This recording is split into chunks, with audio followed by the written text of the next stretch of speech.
Africa is abundant in resources, diversity, and it has the world's youngest population.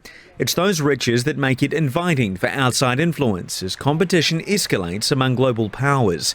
As a new American president is to be sworn in, African leaders are once again considering where they stand in the eyes of Washington. So help me God. President Joe Biden's Africa strategy has been described as being modern and strategic, but US influence on the continent has been waning in recent decades.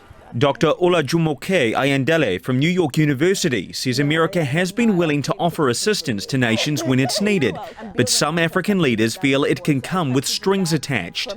And this reliance on you have to have human rights, you have to have good governance, they have seen it as a little bit patronizing versus, China, which is just business as usual. For the past 24 years, business as usual has included the Africa Growth and Opportunity Act.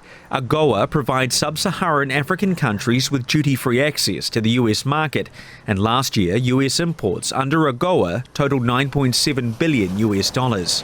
The legislation is up for renewal next year though, and its future could depend on how far an America First president focused on tariffs goes. Dr. Ayandele doesn't believe Donald Trump will put AGOA on the back burner, but says African leaders will be looking for an upgraded deal. I think right now with the restructuring for AGOA, they want AGOA to enhance and boost Africa's manufacturing capabilities and tie it to value chain integration in sectors such as textiles and in electronics. So instead of exports being primary goods, more like finished goods, right? In many parts of the continent, foreign powers have sought to provide military assistance, such as Russia's Wagner Group in Sudan and China's military base in Djibouti. Cameron Hudson from the Centre for Strategic and International Studies says that while the US maintains a presence in Africa, President-elect Donald Trump is likely to avoid involvement in any conflicts arising there.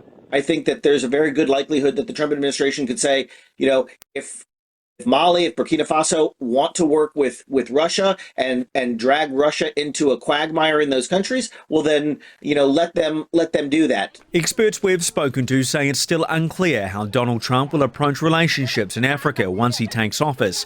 But Hudson says there is one country likely to be more nervous than others. Of all the African countries, South Africa probably comes out at greatest risk with President victory. South Africa has filed a complaint with the International Court of Justice accusing Israel of genocide in the Gaza Strip.